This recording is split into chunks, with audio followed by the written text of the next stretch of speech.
নমস্কার সুপ্রিয় বিদ্যার্থী, আশা করি প্রত্যেকেই ভালো আছো। তোমরা যারা এইচএসসি 2022 সালের পরীক্ষার্থী, ইতঃপূর্বে হয়তো অবগত আছো যে সম্প্রতি পঞ্চম সপ্তাহের জন্য সংস্কৃত বিষয়ে প্রথম অ্যাসাইনমেন্ট দেওয়া হয়েছে। আজকের এই ভিডিওতে আমরা তোমাদের অ্যাসাইনমেন্টের সমাধানমূলক আলোচনা করব। আলোচনায় থাকবেন শ্রী অর্পণ কৃষ্ণ গোস্বামী, সংস্কৃত সাহিত্য ও ব্যাকরণ বিষয় বিশেষজ্ঞ এবং ইএসডি তৃতীয় বর্ষের মেধাবী শিক্ষার্থী, বঙ্গবন্ধু শেখ মুজিবুর রহমান বিজ্ঞান ও প্রযুক্তি বিশ্ববিদ্যালয়, গোপালগঞ্জ। তবে ভিডিওটি শুরু করার আগে তোমাদের একটা কথা বলা প্রয়োজন। শিক্ষা মন্ত্রণালয়ের ওয়েবসাইটে সংস্কৃত বিষয়ের যে পিডিএফ ফাইলটা দেওয়া হয়েছে সেখানে বেশ কিছু জায়গায় ত্রুটি আছে। তো তোমরা যদি এই ভিডিওটির শুরু থেকে শেষ অবধি অনুসরণ করো তাহলে এই বিষয়ে একটা পরিপূর্ণ ধারণা পাবে। তো চলো শুরু করা যাক। নমস্কার সবাইকে। তোমরা যারা এইচএসসি 2022-এ অংশগ্রহণকারী শিক্ষার্থী আছো, তোমরা জানো ইতিমধ্যেই যে তোমাদেরকে সংস্কৃত বিষয়ের অ্যাসাইনমেন্ট দেওয়া হয়েছে। আজকে আমি তোমাদেরকে এই সংস্কৃত বিষয়ের অ্যাসাইনমেন্টটা কী এবং কিভাবে এটা করতে হবে, কিভাবে করলে তোমরা ফুল মার্ক পাবে সে বিষয়ে বিস্তারিত বলবো। দেখো যে তোমাদের অ্যাসাইনমেন্টটা দেওয়া হয়েছে বৃহদারণ্যক উপনিষদের একটা খুব প্রসিদ্ধ সংবাদ নিয়ে, ঠিক আছে। এখানে দেখো যে মৈত্রেয়ী এবং যাজ্ঞবল্ক সংবাদ, ঠিক আছে। মৈত্রেয়ী যাজ্ঞবল্ক সংবাদঃ, এই যে উপাখ্যানটি আছে, এই উপাখ্যানের বিষয়বস্তু তোমাদেরকে বিশ্লেষণ করতে হবে, ঠিক আছে। তোমাদের অ্যাসাইনমেন্টটা কি? তোমাদের অ্যাসাইনমেন্টটা হচ্ছে মৈত্রেয়ী যাজ্ঞবল্ক সংবাদঃ, এই উপাখ্যানটার যে বিষয়বস্তুগুলো আছে সেই বিষয়বস্তু তোমাদেরকে বিশ্লেষণ করতে হবে। এটা তোমাদের মূল অ্যাসাইনমেন্ট। এখন দেখো যে এই অ্যাসাইনমেন্টটা করতে গেলে তুমি কি কি ধাপ, কি কি নির্দেশনা তোমাকে অবলম্বন করতে হবে সেটা এখানে দেওয়া আছে। প্রথমত তোমাকে জীবাত্মা, পরমাত্মার স্বরূপ, আত্মার প্রিয়ত্ব, আত্মার সর্বব্যাপকতা পর্যালোচনা করতে হবে। দ্বিতীয়ত যাজ্ঞবল্ক ও তার দুই পত্নীর সম্পর্কে তোমার ধারণা থাকতে হবে। এবং দেখো যে উপাখ্যানের যে মূল বিশ্লেষণ আছে, মূল বিষয়বস্তু আছে, সেটা তোমাকে বিশ্লেষণ করতে হবে। এই তিনটি ধাপের মাধ্যমে তুমি পুরো অ্যাসাইনমেন্টটা করতে পারবে, ঠিক আছে। এখানে দেখো যে তোমাকে 4টি ধাপের নির্দেশকগুলো দেওয়া আছে।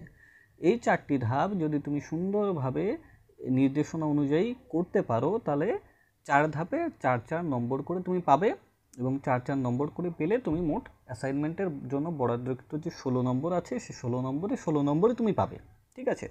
তো দেখো নির্দেশকগুলো কি আছে। প্রথম নির্দেশক আছে যে জীবাত্মা পরমাত্মার স্বরূপ, আত্মার প্রিয়ত্ব এবং আত্মার সর্বব্যাপকতা বিশ্লেষণ করতে হবে। 3টি বিষয়। প্রথম বিষয় জীবাত্মা ও পরমাত্মার স্বরূপ বিশ্লেষণ করতে হবে। দ্বিতীয় বিষয়টা কি, যে আত্মার প্রিয়ত্ব তোমাকে বিশ্লেষণ করতে হবে এবং আত্মার সর্বব্যাপকতা তোমাকে বিশ্লেষণ করতে হবে, ঠিক আছে। এই 3টি বিষয় যদি তুমি বিশ্লেষণ করতে পারো তাহলে তুমি 4 নম্বরই পাবে, ঠিক আছে। খুব ভালোভাবে যদি বিশ্লেষণ করতে পারো, ঠিক আছে। আর মোটামুটি আকারে যদি বিশ্লেষণ করতে পারো, সবগুলো হালকা পাতলাভাবে যদি বিশ্লেষণ করতে পারো তাহলে তোমাকে 3 নম্বর দেওয়া হবে, ঠিক আছে। যে কোনো 3টি যদি তুমি বিশ্লেষণ করতে পারো তাহলে সেক্ষেত্রে তোমাকে 2 নম্বর দেওয়া হবে, এবং যে কোনো 2টি যদি তুমি বিশ্লেষণ করতে পারো তাহলে সেক্ষেত্রে তোমাকে 1 নম্বর দেওয়া হবে, ঠিক আছে। তো প্রথমে আমাদের কি কাজ আছে, 4 নম্বরই যদি আমাদের পেতে হয় তো 4টা পয়েন্ট আমাকে ইনক্লুড করতে হবে। যে জীবাত্মা ও পরমাত্মার স্বরূপ এখানে চলে গেল 2টা পয়েন্ট, জীবাত্মার স্বরূপ, পরমাত্মার স্বরূপ 2টা পয়েন্ট চলে গেল, এবং কি আত্মার প্রিয়ত্ব 3 নম্বর পয়েন্ট চলে গেল। 4 নম্বর পয়েন্টটা কি, আত্মার সর্বব্যাপকতা, ঠিক আছে। এই 4টা তোমাকে ফুলফিল করতে হবে, তাহলে তুমি 4-এ 4 পাবা। মূল অ্যাসাইনমেন্টের নির্দেশক 1-এর সমাধান। ক. জীবাত্মা স্বরূপ। জীবাত্মা স্বরূপ হলো সমুদ্র থেকে তুলে নেওয়া জলের মতো। গুণ ও বৈশিষ্ট্যে তার পরমাত্মা হলেও পরিমাণে ও আকার সীমাবদ্ধ, এজন্যই তা জীবাত্মা। খ, পরমাত্মার স্বরূপ। পরমাত্মা হলো পুরো সমুদ্রের মতো, তা থেকে এক ফোঁটা জল তুলে নিলেও পরিমাণে, আকারে, গুণে ও বৈশিষ্ট্যে পার্থক্য হয় না, তাই তা পূর্ণই থাকে। এটাই পরমাত্মা স্বরূপ, যা থেকে হাজারো লক্ষ কোটি জীবাত্মা অপসারিত হচ্ছে প্রতিনিয়ত, তবুও তা অপরিবর্তিতই থেকে যাচ্ছে। অর্থাৎ জীবাত্মা পরমাত্মারই অংশ এবং পরমাত্মা সকল জীবাত্মার মধ্যে গুণগত বৈশিষ্ট্য হিসাবে রয়েছে। গ, আত্মার প্রিয়ত্ব। আত্মাই সবচাইতে প্রিয় বস্তু। আত্মপ্রীতির জন্য আমাদের কাছে অন্য সব কিছু প্রিয় হয়। স্ত্রী স্বামীকে ভালোবাসেন কারণ আত্মপ্রীতি, স্বামীকে ভালোবাসে স্ত্রী আত্মসুখ লাভ করেন। সেরূপ স্বামী স্ত্রীকে, পিতামাতা সন্তানকে ভালোবেসে আত্মিক সুখ লাভ করেন। ঘ, আত্মার সর্বব্যাপকতা। আত্মা থেকে ভিন্ন অপর কিছুই নেই, সমস্তই আত্মা। ব্রাহ্মণ জাতি, ক্ষত্রিয় জাতি, স্বর্গাদি লোকসমূহ, দেবগণ, ভূতবর্গ, এই নিখিল বিশ্বের সকলই সেই আত্মা সর্বম খল্বিদম ব্রহ্ম। দ্বিতীয়টা কি বলা হচ্ছে দেখো, যে যাজ্ঞবল্ক্যর যে দুই পত্নী ছিলেন, মৈত্রেয়ী এবং কাত্যায়নী, এদের দুইটি করে চারিত্রিক বৈশিষ্ট্য বর্ণনা করতে হবে। ঠিক আছে, মৈত্রেয়ীর দুইটা করে চারিত্রিক বৈশিষ্ট্য, তোমাকে দুইটা চারিত্রিক বৈশিষ্ট্য দিতে হবে এবং কাত্যায়নীর দুইটা চারিত্রিক বৈশিষ্ট্য তোমাকে বর্ণনা করতে হবে। তাহলে মোট করতে হলো দুইজনের দুইটা করে যদি চারিত্রিক বৈশিষ্ট্য হয় চারটা, এই চারটা বৈশিষ্ট্য যদি তুমি বর্ণনা করতে পারো তাহলে তুমি 4-এ 4 মার্ক পাবে। ঠিক আছে, যদি 3টে বৈশিষ্ট্য বর্ণনা করতে পারো 3 মার্ক পাবে, যদি 2টি বৈশিষ্ট্য বর্ণনা করতে পারো তাহলে 2 মার্ক পাবে, আর একটি করলে 1 মার্ক পাবে। ঠিক আছে। মূল অ্যাসাইনমেন্টের নির্দেশক 2, যাজ্ঞবল্ক্যের দুই পত্নীর দুটি করে চারিত্রিক বৈশিষ্ট্য। কাত্যায়নী 1, স্ত্রী প্রজ্ঞা অর্থাৎ সংসার আসক্তা। কাত্যায়নী 2, বৃত্তমুখী অর্থাৎ জাগতিক সুখ ইচ্ছুক। মৈত্রেয়ী 1, ব্রহ্মবাদিনী অর্থাৎ ব্রহ্মজ্ঞানী। মৈত্রেয়ী 2, অমৃতমুখী অর্থাৎ মোক্ষ ইচ্ছুক। পরের নির্দেশনটা কি আছে দেখো, যে পরেরটা আছে যে তোমাকে বঙ্গানুবাদ করতে হবে। এখানে 4টি চরণ দেওয়া আছে, এই বিষয়টা তোমরা একটু খেয়াল করবে। তোমাদের যে অ্যাসাইনমেন্টে যে তোমাদের পিডিএফ ফাইলটা দেওয়া হয়েছে সরকার থেকে, এই ফাইলটাতে কিন্তু ভুল আছে। এই বঙ্গানুবাদের যে অংশটা, এই অংশটাতে কিন্তু ভুল আছে। দেখো, তোমাকে পাশেই বলে দেওয়া হচ্ছে যে 4টি চরণ বঙ্গানুবাদ করলে তোমাকে 4 নম্বর দেবে, কিন্তু এখানে দেখো বঙ্গানুবাদে তোমার যে অংশটুকু আছে এখানে মাত্র 3টি চরণ আছে, এখানে কিন্তু 4টি চরণ নাই। ঠিক আছে, মাঝখানে একটা চরণ এখানে কিন্তু বাদ হয়ে গেছে। তো তোমরা এই জিনিসটা খেয়াল রাখবে। আমরা সঠিক বঙ্গানুবাদ 4টি চরণই আমরা তোমাদেরকে এই ভিডিওতে দিয়ে দেব। তোমরা তোমাদের যে স্কুল আছে, স্কুলের সংশ্লিষ্ট স্যারদের সাথে কথা বলে আমাদের এটা তাদেরকে দেখাবে, দেখিয়ে তাদের সাথে কথা বলে তোমরা এইভাবে পুরো চার যে চরণ আছে সে 4 চরণ তোমরা বঙ্গানুবাদ করবে। এখানে দেখো, বঙ্গানুবাদ করতে গেলে তোমরা মূল বই থেকে সাহায্য নেবে। ঠিক আছে, তোমাদের মূল যে মাধ্যমিক শিক্ষাক্রমের যে বইটা আছে, উচ্চ মাধ্যমিক শিক্ষাক্রমের বই, সংস্কৃত বই আছে, ওই বইটা থেকে তোমরা এই শ্লোকগুলো নিবে। এই অ্যাসাইনমেন্টে যে শ্লোক দেওয়া আছে সেই শ্লোক তোমরা নিবে না। কেন? দেখো, যে এখানে দেখো বলা হচ্ছে প্রথমে যে সাহুবাচ নব আরে পত্যুহু কামায় পতিহি প্রিয় ভবতি আত্মানস্তু কামায় পতিহি প্রিয় ভবতি, এটা হবে আত্মানস্তু প্রিয়ায় হবে। ঠিক আছে, কিন্তু এখানে দেখো কি দেওয়া রয়েছে, যে এখানে ভবত্যান্তনস্তু, ঠিক আছে, ভবত্যান্তনস্তু কামায় পতিহি প্রিয় ভবতি, এরকম দেওয়া রয়েছে। তো এখানে কিন্তু এখানে ভুল রয়েছে, যে ভবতি প্লাস আত্মানহ প্লাস তু, এটা হবে মূল বিষয়বস্তু, এটা হবে মূল যে উপনিষদে ঠিক এভাবে আছে, যে ভবতি প্লাস আত্মানহ প্লাস তু। ঠিক আছে, এই 3টা সন্ধি করে হয়ে যায় ভবত্যাত্মনস্তু। কিন্তু এখানে তোমাদের দেখো কি দেওয়া রয়েছে, তোমাদের যে পিডিএফ অ্যাসাইনমেন্টটা দেওয়া আছে সেখানে দেওয়া রয়েছে ভবতি প্লাস, এটা কি হবে, যে অন্তনহ তু, ভবতি প্লাস অন্তনহ প্লাস তু। এইখানে অন্তনাহা দেওয়া রয়েছে, কিন্তু আসলে হবে কি আত্মানাহা হবে। আমরা এই আত্মানাহা অর্থাৎ আত্মা নিয়েই কথা বলছি, কিন্তু এখানে পুরো অ্যাসাইনমেন্টটা আত্মা নিয়ে। ঠিক আছে, কিন্তু দেখো এখানে অন্তনাহা দেওয়া, অর্থাৎ তোমাদের এখানে ভুল আছে। এই ভুলটা সংশোধন করার জন্য তোমরা কি করবে, এখান থেকে বঙ্গানুবাদ করবে না, মূল বই থেকে তোমরা বঙ্গানুবাদ করবে। ঠিক আছে, আরও ভুল আছে, আমি তোমাকে দেখাই দিই তোমাদেরকে। দেখো 4টি চরণের কথা এখানে বলা আছে, এখানে 3টি চরণ রয়েছে। কোন 3টি? প্রথম চরণ দেখো এখানে বলা রয়েছে যে সা হোবাচ নবারে পত্যুহু কামায় পতিঃ প্রিয় ভবতি আত্মনস্তু কামায় পতিঃ প্রিয় ভবতি, 1। 2 নম্বরটা নবা আরে জায়া ওই কামায় জায়া প্রিয়া ভবতি আত্মনস্তু কামায় জায়া প্রিয়া ভবতি, 2। 3 নম্বরটা কি আছে দেখো, নবা আরে পুত্রা নাম কামায় পুত্রাহা প্রিয় ভবতি আত্মনস্তু কামায় বিত্তাম প্রিয় ভবতি। এখানে প্রবলেম আছে যে এখানে আসলে 2 লাইন হবে, এখানে 2 লাইন হবে। 2 লাইনকে এরা ভুলের কারণে 2 লাইনকে 2টে চরণকে এরা একটা চরণ বানিয়ে ফেলেছে। তো এখানে 2টে চরণ হবে, এটা একটু দেখো যে কী হবে। এখানে নবা আরে পুত্রা নাম কামায় পুত্রাহা প্রিয়া ভবন্তি হবে।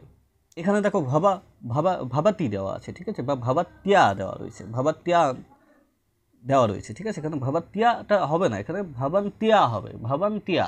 যেহেতু পুত্রাহাটা কি, পুত্রাহা হচ্ছে বহুবচন, বহুবচনের কারণে ভবন্তি হবে এখানে আমার। ঠিক আছে, কিন্তু এখানে 2টা যেহেতু এক করে ফেলছে, 2টে চরণ এক করে ফেলার কারণে এরা ওটা গোলায় ফেলাইছে।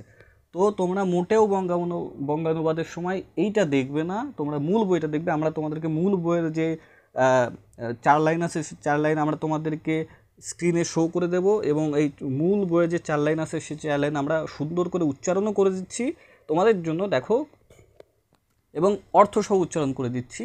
4টায় যদি তোমরা আমরা যেভাবে বলছি সেভাবে যদি তোমরা বঙ্গানুবাদ করতে পারো, তাহলে 4-এ 4 নম্বর পাবে, 4 চরণের জন্য 4 নম্বর পাবে। ঠিক আছে, দেখো সা হোবাচ মানে কি, যে তিনি বললেন। সা হা উবাচ মানে তিনি বললেন। ঠিক আছে, সা হোবাচ তিনি বললেন। নবা আরে পত্যুহু কামায়, নবা আরে পত্যুহু কামায়, অর্থাৎ পত্যুহু মানে পতির। ঠিক আছে, পতির প্রতি প্রীতিবশত বা স্বামীর প্রতি প্রীতিবশত। ঠিক আছে, স্বামীর প্রতি প্রীতিবশত পতিঃ প্রিয় ভবতি, স্বামী প্রিয় হয় না। ঠিক আছে, আত্মনস্তু কামায় পতিঃ প্রিয় ভবতি। কি বলা হচ্ছে, না বা আরে পত্যুহু কামায় পতিঃ প্রিয় ভবতি আত্মনস্তু কামায় পতিঃ প্রিয় ভবতি। ঠিক আছে, পতির প্রতি বা স্বামীর প্রতি প্রীতিবশত, পতি প্রিয় হয় না বা স্বামী প্রিয় হয় না, আত্মার প্রতি বা নিজের প্রতি বা আত্মার প্রতি প্রীতিবশত পতি প্রিয় হয়। এটা হচ্ছে প্রথম চরণ। দ্বিতীয় চরণ কি, নবা আরে জায়া ওই কামায় জায়া প্রিয়া ভবতি আত্মনস্তু কামায় জায়া প্রিয়া ভবতি। স্ত্রী বা বউ বা জায়া, স্ত্রী বা বউ বা জায়া, জায়ার প্রতি প্রীতিবশত বা বউয়ের প্রতি প্রীতিবশত বউ আমাদের প্রিয় হয় না, বরং আত্মার প্রতি, নিজের প্রতি বা আত্মার প্রতি প্রীতিবশতই বউ আমাদের প্রিয় হয়। ঠিক আছে, এটা দ্বিতীয় চরণ। এতক্ষণ গেল কিন্তু প্রথম বচনে ছিল, এক বচনে ছিল। ঠিক আছে, এক বচনে ছিল তাই ভবতি ছিল। এবার পুত্রা নামের কথা যখন আসবে এবার কিন্তু বহু বচন, এই জন্য কিন্তু ভবতি হবে না, এবার কিন্তু ভবন্তি হবে। এটা তোমরা একটু খেয়াল রাখবে। তৃতীয় চরণে কি আছে দেখো, যে নবা আরে পুত্রা নাম কামায় পুত্রাহা প্রিয়া ভবন্তি ভবন্তি আত্মনস্তু কামায় পুত্রাহা প্রিয়া ভবন্তি। এখানে দেখো ভবন্তি আছে, ভবতি কিন্তু নাই, কারণ এটা বহুবচন। ঠিক আছে, পুত্রাহাটা বহুবচন, এখানে বলছে পুত্রগণের প্রতি। ঠিক আছে, পুত্রগণের প্রতি প্রীতিবশত পুত্রগণ আমার প্রিয় হয় না, বরং আমার আত্মার প্রতি প্রীতিবশতই পুত্ররা আমার প্রিয় হয়, এটা বলা হচ্ছে। পুত্ররা বলা হচ্ছে মানে বহুবচন, সেই জন্য এখানে ভবন্তিটা আসছে। ঠিক আছে, এটা তোমরা অবশ্যই অ্যাসাইনমেন্টটা করার সময় খেয়াল রাখবে, নইলে কিন্তু মার্ক কেটে নেবে। আচ্ছা, পরের একদম শেষ চরণটা, 4 নম্বর চরণটা কি, 4 নম্বর চরণটা হচ্ছে নবা আর বিত্তস্য কামায় বিত্তম প্রিয়ম ভবতি আত্মনস্তু কামায় বিত্তম প্রিয়ম ভবতি। ঠিক আছে, বিত্তের প্রতি বা অর্থের প্রতি প্রীতিবশত অর্থ কিন্তু আমার প্রিয় হয় না, বরং আত্মার প্রতি প্রীতিবশতই বিত্ত বা অর্থ বা সম্পত্তি এগুলো আমার প্রিয় হয়। ঠিক আছে, এই 4 চরণ তুমি যদি খুব সুন্দরভাবে যদি লিখে দিতে পারো বঙ্গানুবাদ, খুব সুন্দরভাবে তুমি 4-এ 4 নম্বর পেয়ে যাবে। ঠিক আছে, আর যদি 3টে চরণ, এখানে যেরকম ভুল করে কিন্তু 3টে চরণ দেওয়া রয়েছে, জাস্ট এই তিনটা আবার একটা চরণের সাথে, লাস্টের চরণের সাথে তৃতীয় চরণের সাথে চতুর্থ চরণ আবার গুলাই ফেলছে, ঠিক আছে। এটা যদি অনুবাদ করো তাহলে 3 নম্বরের বেশি কিন্তু পাবে না, কারণ এখানে অনেক ভুল আছে, ঠিক আছে। আর যদি 2 চরণ বঙ্গানুবাদ করতে পারো তাহলে 2 নম্বর পাবে, 1 চরণ করতে পারলে এক নম্বর পাবে, ঠিক আছে। আমাদের শেষের কাজটি কি, নির্দেশকটি কি, যে শেষের নির্দেশক সেটা বলছে যে আত্মতত্ত্ব প্রতিষ্ঠায় মহর্ষি যাজ্ঞবল্ক্যের যুক্তি উপস্থাপন করতে হবে। আত্মতত্ত্ব প্রতিষ্ঠায়, ঠিক আছে। আত্মাই যে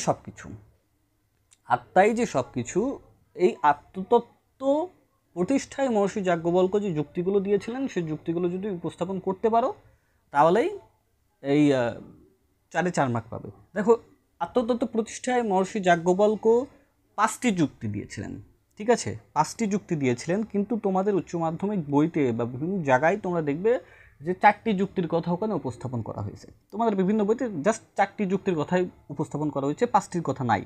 আমি তোমাদেরকে 5টি যুক্তির কথা দেখিয়ে দেবো, তোমরা যে কোনো 4টি, তোমাদের বইয়ের 4টি অথবা আমার দেখানো ওই একটিও ইনক্লুড করে 4টি, যে কোনো 4টি তোমরা উপস্থাপন যদি করতে পারো তাহলে তোমরা 4-এ 4 নম্বর পাবে, ঠিক আছে। যদি 3টি উপস্থাপন করতে পারো 3-এ 3 নম্বর পাবে, 2টি করলে 2 নম্বর, 1টি করলে 1 নম্বর, ঠিক আছে। আত্মতত্ত্ব প্রতিষ্ঠায় মহর্ষি যাজ্ঞবল্ক্যের যুক্তি উপস্থাপন।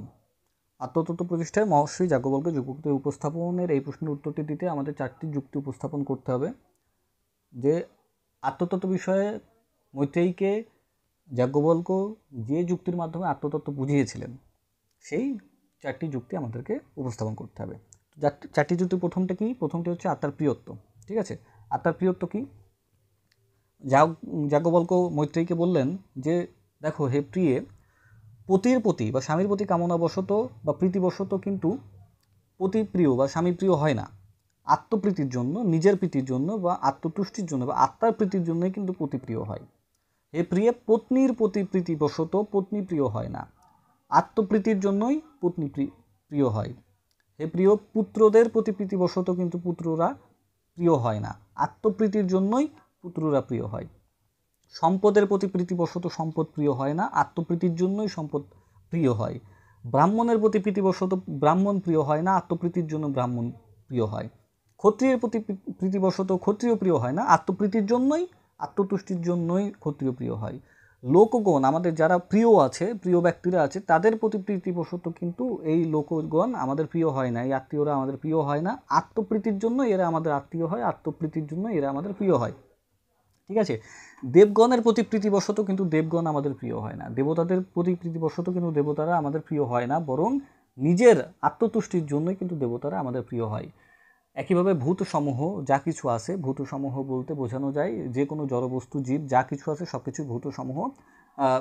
এই ভূতসমূহের প্রতি প্রীতিবশত, যেমন আমার মোবাইল আছে অথবা কম্পিউটার আছে বা যা কিছু আছে, যা কিছু জড়বস্তু আমাদের প্রিয় অথবা যা কিছু জীব আমাদের প্রিয়,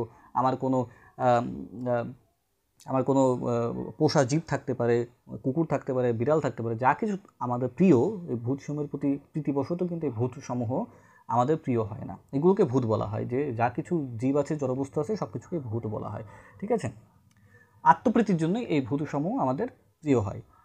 সকল বস্তুর প্রতি প্রীতিবশত সকল বস্তু কিন্তু আমাদের প্রিয় হয় না, বরং আত্মপ্রীতির জন্যই সকল বস্তু আমাদের প্রিয় হয়।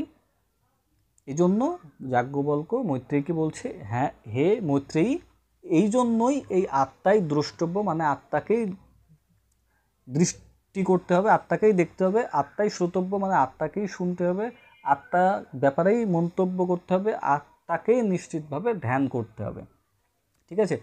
মনন, শ্রবণ, নিধিদ্বার সাধনের দ্বারা আত্মার দর্শন হলে তখন এই সব কিছু অবগত হওয়া যাবে। এই যে কথাটা বললেন, এই যে প্রথম কথাটা বললেন মহর্ষি যাজ্ঞবল্ক্য, এর মাধ্যমেই কিন্তু আত্মতত্ত্ব প্রতিষ্ঠিত হইল।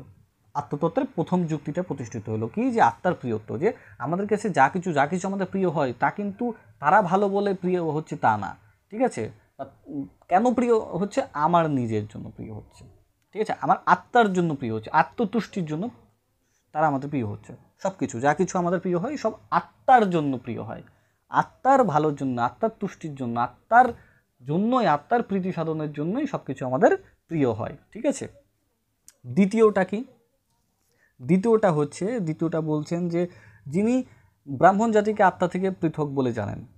এখানে কি হলো, যে মৈত্রেয়ী কিন্তু একটু ভুল বুঝতে পারে, মৈত্রেয়ী কিন্তু এখানে যাজ্ঞবল্ক্য যে বললেন যে যা কিছু আমাদের প্রিয় হয় সব আত্মার প্রীতির জন্য হয়, এখানে মৈত্রেয়ী কিন্তু একটু ভুল বুঝতে পারেন। মৈত্রেয়ী ভাবতে পারেন যে হচ্ছে গিয়ে তাহলে কি আমার আত্মার ওপরের আত্মা কি তাইলে আলাদা, যেহেতু তারা সবাই আমার প্রিয় হচ্ছে আমার আত্মার প্রীতির জন্য, তাহলে কি তাদের আত্মা আমার আত্মা আলাদা? এটা কিন্তু মৈত্রেয়ী ভুল বুঝতে পারেন। তো মৈত্রেয়ী যাতে ভুল না বোঝেন সেজন্য স্পষ্ট করে বলার জন্য পরের কথাটি বললেন যাজ্ঞবল্ক্য। যাজ্ঞবল্ক্য বললেন যে এই যে ব্রাহ্মণ জাতি কিন্তু আত্মা থেকে পৃথক না, ঠিক আছে, এই ক্ষত্রিয় জাতি কিন্তু আত্মা থেকে পৃথক না। যারা ক্ষত্রিয় জাতিকে আত্মা থেকে পৃথক বলে মনে করে, ক্ষত্রিয় জাতি তাদেরকে ত্যাগ করে। যারা ব্রাহ্মণ জাতিকে আত্মা থেকে পৃথকভাবে, ব্রাহ্মণ জাতি তাদেরকে ত্যাগ করে।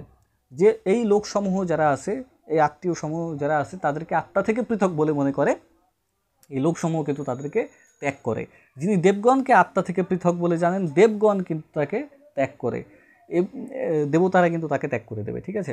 যিনি ভূতগণকে আত্মা থেকে পৃথক বলে জানেন, ভূতগণ কিন্তু তাকে পৃথক করে দেবে।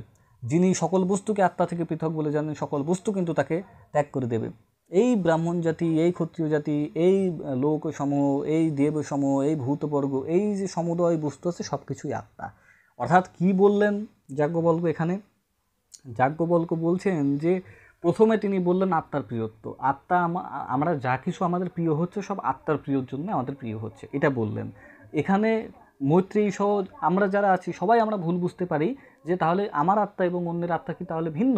এই ভুল যাতে আমরা না বুঝি সেজন্য যাজ্ঞবল্ক্য বললেন যে হচ্ছে এই যে ব্রাহ্মণ জাতি আছে এরা কিন্তু আত্মা থেকে পৃথক না, এই যে ক্ষত্রিয় আছে সে আত্মা থেকে পৃথক না, দেবতারা আছে, দেবতারা কিন্তু আমার আত্মা থেকে পৃথক না। অর্থাৎ আমার এই আত্মা থেকে কিন্তু কেউ পৃথক না, ঠিক আছে। দেবতারা যারা আছেন তারা আমার আত্মা থেকে পৃথক না, ব্রাহ্মণ জাতি আছেন যারা, তারা আমার আত্মা থেকে পৃথক না, ক্ষত্রিয় যারা আছে তারা আমার আত্মা থেকে পৃথক না, আমার পুত্র যারা আছে তারা কিন্তু আমার আত্মা থেকে পৃথক না, আমার স্ত্রী যে আছে সে কিন্তু আমার আত্মা থেকে পৃথক না, আমার পতি, আমার স্বামী যে আছে সেও আমার আত্মা থেকে পৃথক না। একইভাবে এই যে ভূতসমূহ আছে, এই ভূতসমূহ কিন্তু আমার আত্মা থেকে পৃথক না। তারপরে হচ্ছে এই যে লোকসমূহ আছে, এই লোকসমূহ কিন্তু আমার আত্মা থেকে পৃথক না। লোকসমূহ বলতে বোঝায় যে হচ্ছে কি এই যে এক তো লোকসমূহ বলতে বোঝায় যে আত্মা, এবং আরেকটা লোকসমূহ বলতে বোঝায় হচ্ছে এই যে পৃথিবী একটা লোক, ভূলোক, তারপরে স্বর্গলোক আছে, হ্যাঁ, এরকম অনেক লোক আছে। তো যেখানে হচ্ছে জীব বসবাস করে সেসব জায়গাকেই লোক বলা হয়, ঠিক আছে। তো এই লোকসমূহ কিন্তু আমার আত্মা থেকে পৃথক না, অর্থাৎ এই বিশ্বব্রহ্মাণ্ড কিন্তু আমার আত্মা থেকে পৃথক নয়। এটাই হচ্ছে গিয়ে মহর্ষি যাজ্ঞবল্ক্য বলতে চাচ্ছেন। অর্থাৎ বিশ্বব্রহ্মাণ্ড যদি আমার আত্মা থেকে পৃথক না হয় তার মানে কি বোঝা গেল যে সমগ্র বিশ্বব্রহ্মাণ্ডে এই আত্মা কিন্তু পরিব্যাপ্ত আছে, এটাই কিন্তু আত্মার সর্বব্যাপিকতা, ঠিক আছে। তাহলে আমরা দুটো ব্যাপার, দুটো যুক্তি দেখলাম। প্রথম যুক্তিতে মহর্ষি যাজ্ঞবল্ক্য বলেন আত্মার প্রিয়ত্ব, আত্মা সব কিছু আমাদের কেন প্রিয়, কারণ আত্মার জন্যই প্রিয়। তারপরে বলেন আত্মার সর্বব্যাপিকতা, এই সব কিছু কিন্তু আমার আত্মা থেকে পৃথক নয়, সব কিছুই কিন্তু আত্মাই, ঠিক আছে, সব কিছু আত্মা। এই ব্রহ্মাণ্ড লোকসমূহ যা কিছু আছে, যত ভূলোক, দুলোক, স্বর্গলোক, যা কিছু লোকসমূহ আছে, যা বিশ্বব্রহ্মাণ্ড আছে, সব বিশ্বব্রহ্মাণ্ড কিন্তু আত্মাই, আমার আত্মাই, ঠিক আছে। এটাই হচ্ছে আত্মার সর্বব্যাপিকতা। আমি যদি ভাবি যে আত্মা শুধুমাত্র আমার এই দেহের মধ্যে আছে, তা কিন্তু নয়, আত্মা সর্বব্যাপী, আমার এই আত্মাই সব কিছুর মধ্যে আছে, ঠিক আছে। আমার আত্মা এবং অপরের আত্মা ভিন্ন নয়, একই, ঠিক আছে। এই যে আত্মার সর্বব্যাপিকতা প্রতিপাদন হয়ে গেল, এখান থেকেই এখন আসবে যে আমার আত্মা এবং অন্যের আত্মা ভিন্ন নয়, অর্থাৎ জীবাত্মা এবং পরমাত্মা এগুলো কিন্তু ভিন্ন নয়। জীবাত্মাও আত্মা, পরমাত্মাও আত্মা, জড়র আত্মাও আত্মা, জড় বস্তুর যে আত্মা থাকে সে আত্মাও আত্মা, জীবের যে আত্মা থাকে জীবাত্মা সে আত্মাও আত্মা, পরমাত্মার যে আত্মা থাকে সে আত্মাও আত্মা, অর্থাৎ আত্মাই প্রত্যেকটি বিষয়ই আত্মা, ঠিক আছে। আত্মা যখন সর্বব্যাপিকতা প্রতিপাদন হয়ে গেল তখনই আমরা বুঝতে পারবো যে জীবাত্মা এবং পরমাত্মা কিন্তু আলাদা নয়, আমার আত্মা এবং তার আত্মা, আমার আত্মা এবং তোমার আত্মা কিন্তু আলাদা নয়। এখান থেকেই আমাদের পরের পয়েন্টটা আসবে, পরের যুক্তিটা আসবে, 3 নম্বর যুক্তি, যে জীবাত্মা এবং পরমাত্মা ভিন্ন নয়, ঠিক আছে। এখানে মহর্ষি যাজ্ঞবল্ক্য কি বললেন যে দুন্ধুবি বা ঢোল জাতীয় যন্ত্র থেকে নির্গত যে শব্দসমূহ গ্রহণ করা যায় না, সেই শব্দসমূহ আলাদা করে আমি ধরতে পারি না, ছুঁতে পারি না, ঠিক আছে। কিন্তু দুন্ধুবি যে বাজাই তাকে যদি আমি নিয়ে আসি তাহলে কিন্তু ওই শব্দ শোনা যায়, ওই শব্দ কিন্তু শোনা যায়, ওই শব্দ কিন্তু বোঝা যায়, ওই শব্দ কিন্তু উপভোগ করা যায়, ঠিক আছে। আবার শঙ্খ থেকে নির্গত শব্দসমূহ কিন্তু গ্রহণ করা যায় না। শঙ্খ থেকে যে নির্গত শব্দসমূহ আছে, সেই সমূহ একটা শঙ্খ আমার কাছে আছে, সেই শঙ্খ যদি কেউ না বাজায় তাহলে সেই শঙ্খ থেকে কিন্তু শব্দসমূহ নির্গত হবে না, বা ওই শব্দসমূহ কিন্তু আমি শুনতে পারবো না। অর্থাৎ এখন আমি যদি একজন শঙ্খ বাদককে নিয়ে আসি, সে যদি শঙ্খ বাজায় তাহলে শঙ্খের ওই শব্দ কিন্তু আমি গ্রহণ করতে পারছি। একইভাবে যে বীণা আমার আছে, কিন্তু বীণা থেকে শব্দ নির্গত তো হচ্ছে না, সুর নির্গত হচ্ছে না, তো বীণা থেকে নির্গত এই সুরগুলো কিন্তু পৃথকভাবে গ্রহণ করা যায় না। যখন একজন বীণা বাদককে আমি নিয়ে আসছি, বীণা বাদক বীণা বাজাচ্ছে, তখন কিন্তু ওই সুরগুলো আমি উপভোগ করতে পারছি, সুরগুলো আমি শুনতে পাচ্ছি। অর্থাৎ আলাদাভাবে কিন্তু বীণা বাদক ছাড়া কিন্তু বীণার সুর বের হচ্ছে না, শঙ্খ যে বাজায় সে ছাড়া কিন্তু শঙ্খের সুর বের হচ্ছে না, শঙ্খের সুর আমি পাচ্ছি না, জানতে পারছি না, উপভোগ করতে পারছি না, শুনতে পাচ্ছি না। একইভাবে যে দুন্দুভি বা ঢোল বা ঢাক বাজায়, সেই ঢাক বাদক ছাড়া কিন্তু আমি ঢাকের শব্দ শুনতে পাচ্ছি না, ঠিক আছে। অর্থাৎ একইভাবে এই যে হচ্ছে আত্মা থেকে যে নির্গত বস্তু আছে, আত্মা থেকে যে এই সমগ্র লোকসমূহ, সমগ্র ভূলোক দুলোক স্বর্গলোক, এই বিশ্বব্রহ্মাণ্ড যে আত্মা থেকে সৃষ্টি হয়েছে, আত্মা থেকে যে নির্গত হয়েছে, এগুলোকেও কিন্তু আমরা পৃথকভাবে জানতে পারবো না, ঠিক আছে। এগুলোকেও আমরা একইভাবে পৃথকভাবে জানতে পারবো না। আমরা যদি ওই আত্মাকে জানি তাহলেই এগুলোকে জানা হবে, ঠিক আছে। মহর্ষি যাজ্ঞবল্ক্য বললেন যে ঢোল থেকে নির্গত শব্দ যেরকম আমরা গ্রহণ করতে পারি না, ঢোল যে বাজায় তাকে নিয়ে আসলেই যেরকম আমরা ওই ঢোলের শব্দ শুনতে পারি, উপভোগ করতে পারি, জানতে পারি, একইভাবে আত্মা থেকে যে নির্গত যে বিশ্বব্রহ্মাণ্ড আছে, বিশ্বব্রহ্মাণ্ডকে কিন্তু আমরা জানতে পারি না, ঠিক আছে। এই বিশ্বব্রহ্মাণ্ডকে জানতে হলে আত্মাকেই জানতে হয়, আত্মাকে জানলেই এই বিশ্বব্রহ্মাণ্ডকে আমরা জানতে পারবো, ঠিক আছে। কি সুন্দর যুক্তি।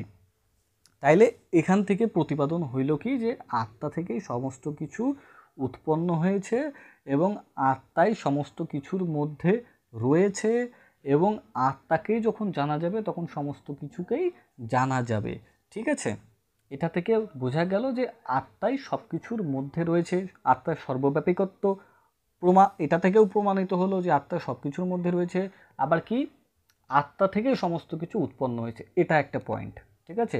মহর্ষি যাজ্ঞবল্ক্য কিন্তু অনেকগুলো পয়েন্ট দিয়েছিলেন, আমাদের যে কোনো 4টি পয়েন্ট দিতে হবে। তো আমি চাইলে এই পয়েন্টটা কিন্তু ইনক্লুড করতে পারি, যে আত্মা থেকেই সমস্ত কিছু নির্গত হয় বা উৎপন্ন হয়, ঠিক আছে। এটা একটা পয়েন্ট। পরবর্তীতে কি বলা হচ্ছে, যে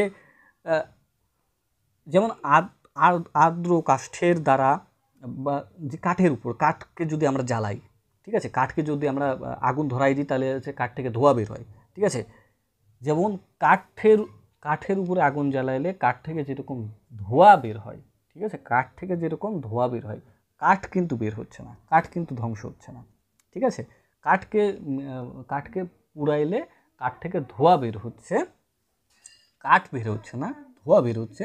ঠিক একইভাবে এই আত্মা থেকেই কিন্তু এই যে সমগ্র মহাবিশ্ব নির্গত হয়, এই আত্মা থেকেই কিন্তু বেদ, ঋগ্বেদ, যজুর্বেদ, সামবেদ, অথর্ববেদ, ইতিহাস, পুরাণ, বিদ্যা, কলাবিদ্যা, উপনিষদ, শ্লোক, সূত্র, ব্যাখ্যান, এই সমস্ত যা কিছু জ্ঞান আছে, সমস্ত জ্ঞান, সমস্ত মহাভূত, সমস্ত কিছুই কিন্তু এই আত্মা থেকেই উৎপন্ন হয়, ঠিক আছে। তাহলে আমরা এর আগে কি জানলাম, এর আগে জানলাম যে সমস্ত লোকসমূহ, ভুলোক দুলোক যা কিছু আছে সব আত্মা থেকে বের হয়, এখন নির্গত হয়। এখন এই কথাটির মাধ্যমে আমরা জানতে পারলাম যে হচ্ছে আত্মা থেকে সমগ্র জ্ঞানও আত্মা থেকেই প্রকাশিত হয়, ঠিক আছে। এটা থেকে বোঝা গেল যে হচ্ছে আত্মা থেকেই সমস্ত কিছু উৎপন্ন হয়েছে। এবার পরের কথাটি কি আসছে, পরের কথাটিতে বলা হচ্ছে যে যেমন সমুদ্র সমস্ত জলরাশির একমাত্র মিলনাধার, ঠিক আছে। যত জল আছে, নদী আছে, পুকুর আছে, যা কিছু আছে, সব কিছুর জল কিন্তু সমুদ্রে গিয়ে ঠেকে, ঠিক আছে, সমুদ্রে গিয়ে মেশে। এই জন্য বলছি সমগ্র জলরাশির মিলনাধার সমুদ্র।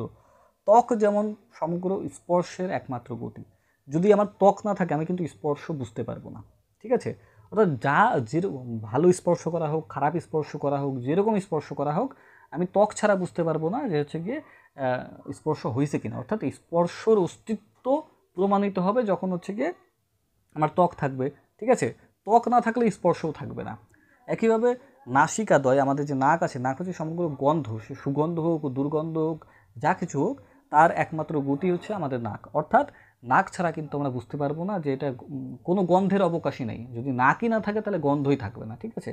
আর এই গন্ধটা ভালো গন্ধ, সুগন্ধ নাকি সুন্দর গন্ধ নাকি দুর্গন্ধ নাকি কুষ্ঠিত গন্ধ, এগুলো আমরা বুঝতে পারবো যখনই হচ্ছে গিয়ে আমার নাক থাকবে।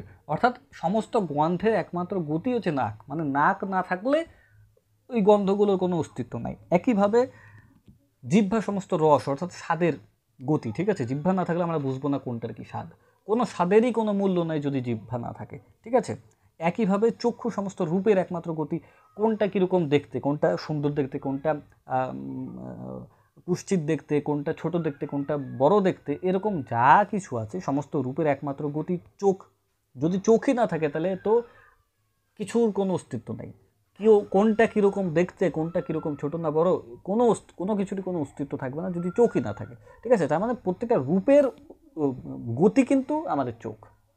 একইভাবে আমাদের কান সমগ্র শব্দের গতি, যত প্রকার শব্দ আছে, সুরেলা হোক, ঠিক আছে, বেসুরো হোক, যত প্রকার শব্দ আছে সব শব্দ কিন্তু শব্দের অস্তিত্ব আছে ততক্ষণ পর্যন্ত আমাদের কান আছে, ঠিক আছে। যখন শব্দগুলো আমাদের কানে এসে ঠেকে তখনই আমরা শুনতে পাবো, অর্থাৎ সমস্ত শব্দের গতি আমাদের কান।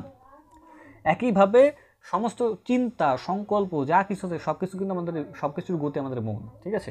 মন যদি না থাকতো এত চিন্তা আমরা করতাম না, চিন্তাই আমাদের থাকতো না এত কিছু, ঠিক আছে। একইভাবে বুদ্ধি বা হৃদয়, হৃদয় বলতে এখানে বোঝানো হয়েছে বুদ্ধি। আমাদের বুদ্ধি হচ্ছে সমস্ত বিদ্যার একমাত্র গতি, মানে আমাদের ইন্টেলেক্ট। অর্থাৎ হচ্ছে আমার যদি বুদ্ধি না থাকতো, আমার যদি ইন্টেলেক্ট না থাকতো, আমি কিন্তু কোনো বিদ্যা রপ্ত করতে পারতাম না, আমি একটা অকাট মূর্খ হয়ে থাকতাম, ঠিক আছে। তার মানে সমগ্র বিদ্যা আমি অনুভব করতে পারি, বুঝতে পারি একমাত্র আমার বুদ্ধি থাকলে, বুদ্ধির মাধ্যমে। বুদ্ধি না থাকলে বিদ্যাও থাকতো না। একইভাবে আমাদের এই হাত দুটো হচ্ছে সমগ্র কর্মের গতি। হাত দুটো না থাকলে আমরা কিন্তু কোনো কর্ম, কোনো কাজ, আমরা কোনো কিছু করতে পারতাম না, ঠিক আছে। একইভাবে হচ্ছে আমাদের হচ্ছে আমাদের পা হচ্ছে সমস্ত পথের গতি, ঠিক আছে। আমাদের যদি পা না থাকতো তাহলে পথই থাকতো না, একই জায়গায় আমরা বসে থাকতাম, জড়বস্তু হয়ে একই জায়গায় আমরা বসে থাকতাম, পথই তো থাকতো না। আমি যখন 2 পা এগিয়ে যাই তখন আমি বলি যে আমি একটা পথ অতিক্রম করলাম। আমি যদি পাই না থাকে তাহলে তো আমি পথ অতিক্রম করতে পারবো না। অতএব পা যদি না থাকে পথই থাকবে না, ঠিক আছে। পথ কখন উৎপন্ন হবে? যখন আমার পা উৎপন্ন হবে। বোঝা গেছে বিষয়টা? একইভাবে বলা হচ্ছে যে তেমনি আত্মা সর্বভূতের একমাত্র গতি।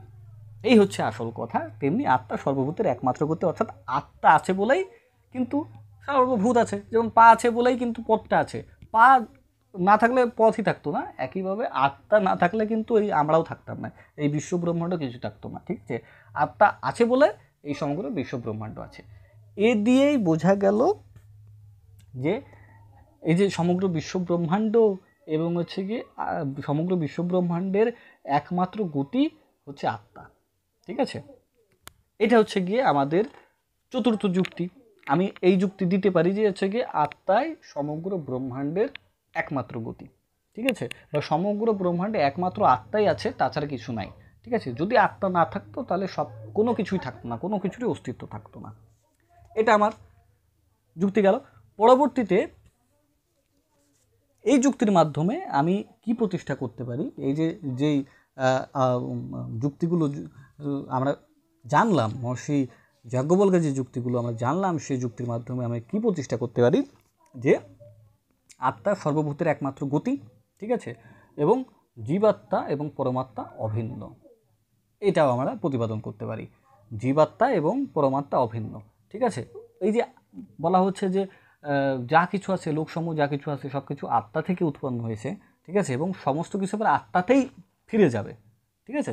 আত্মা যদি না থাকতো তাহলে সমস্ত কিছুর কোনো অস্তিত্বই থাকতো না, ঠিক আছে। এটা থেকে বোঝা, অর্থাৎ যদি আত্মা না থাকতো তাহলে জীবাত্মারও কোনো অস্তিত্ব থাকতো না, যদি আত্মা না থাকতো তাহলে কোনো জড় আত্মারও কোনো অস্তিত্ব থাকতো না। অর্থাৎ এই আত্মা বা পরমাত্মা এবং এই জীবাত্মা কিন্তু আলাদা কিছু নয়, ঠিক আছে। একমাত্রই আত্মাই কিন্তু সত্য। এটা থেকেই বোঝা যায় জীবাত্মা এবং পরমাত্মা কিন্তু অভিন্ন। যেরকম একটা সমুদ্রের জল থেকে যখন আমরা জলরাশি কিছুটা তুলে নিচ্ছি তখন পরিমাণগত পার্থক্য থাকে, পরিমাণগত পার্থক্য থাকলেও গুণগত কিন্তু কোনো পার্থক্য থাকে না। ওই সমুদ্রের জলও লবণাক্ত, যতটুকু জল আমি তুলে নিলাম সেই জলও লবণাক্ত, একইভাবে ওই সমুদ্রের জলগুলো হচ্ছে পরমাত্মা, এবং এই যতটুকু জল আমি তুলে নিলাম এই জল হচ্ছে জীবাত্মা। বাস্তবে ওই পরমাত্মা এবং এই জীবাত্মার মধ্যে কিন্তু কোনো গুণগত ভেদ নাই, দুটোই কিন্তু আত্মাই। দুটোই যেরকম সমুদ্রের জল, দুটোই যেরকম সমুদ্রেরই জল, সেরকম আমাদের জীবাত্মাও কিন্তু পরমাত্মাই। কিন্তু এই সমুদ্রের জলটুকু যতক্ষণ পর্যন্ত না ওই সমুদ্রের জলে আবার ফিরে যাচ্ছে, ততক্ষণ পর্যন্ত কিন্তু এই জলকে আমি সমুদ্র বলতে পারবো না। ঠিক একইভাবে জীবাত্মা যতক্ষণ পর্যন্ত তা পরমাত্মায় ফিরে যাচ্ছে, পরমাত্মার মধ্যে লীন না হচ্ছে, ততক্ষণ পর্যন্ত কিন্তু আমি জীবাত্মাকে পরমাত্মা বলতে পারি না। কিন্তু গুণগত বৈশিষ্ট্য কিন্তু একই, অর্থাৎ জীবাত্মা এবং পরমাত্মা কিন্তু আলাদা নয়। যেরকম সমুদ্রের জল লবণাক্ত এবং হচ্ছে ওই সমুদ্র থেকে নেওয়া জলটুকুও লবণাক্ত, একই জল, সমস্ত বৈশিষ্ট্যই একই, সেরকম পরমাত্মা এবং আত্মার সমস্ত বৈশিষ্ট্যই একই। শুধুমাত্র যখন আত্মা পরমাত্মায় লীন হবে তখনই আমরা আত্মাকে পরমাত্মা বলতে পারবো। তার আগ পর্যন্ত আমাদের মধ্যে যে আত্মা আছে সেই আত্মাকে আমরা জীবাত্মা বলি। এই আমাদের অর্থাৎ এখান থেকেই জীবাত্মা এবং পরমাত্মার অভিন্নতা প্রতিপাদন হলো, যে কতটুকু ভিন্নতা আছে এবং কতখানি অভিন্নতা আছে তা প্রতিপাদন হলো। এর মাধ্যমে আমরা এই যুক্তিগুলোর মাধ্যমে কিন্তু আমরা আত্মতত্ত্ব প্রতিষ্ঠা করতে পারি। মহর্ষি যাজ্ঞবল্ক্য যেরকম আত্মতত্ত্ব প্রতিষ্ঠা করছিল সেরকমভাবে আমরা উপস্থাপন করতে পারি এইটা।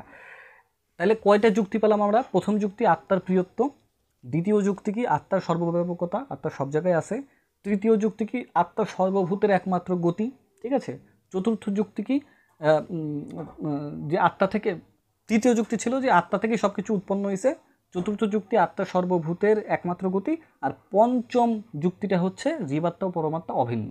ঠিক আছে, 5টি যুক্তি আছে, তোমরা যে কোনো 4টা যুক্তি দিলেই হবে। আমি আবার বলছি যুক্তিগুলো।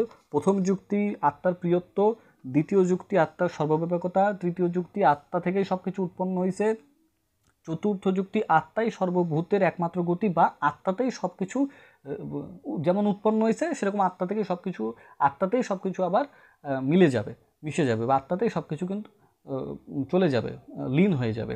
ঠিক আছে, আত্মা সর্বভূতের একমাত্র গতি অথবা আত্মাতেই সমস্ত কিছু লীন হয়ে যাবে। এটা হচ্ছে চতুর্থ যুক্তি। এবং পঞ্চম যুক্তি যে জীবাত্মা এবং পরমাত্মা অভিন্ন। ঠিক আছে, এই 5টা যুক্তির মধ্যে যে কোনো 4টে যুক্তি তোমরা লিখলেই 4 মার্কে 4 মার্ক পেয়ে যাবে।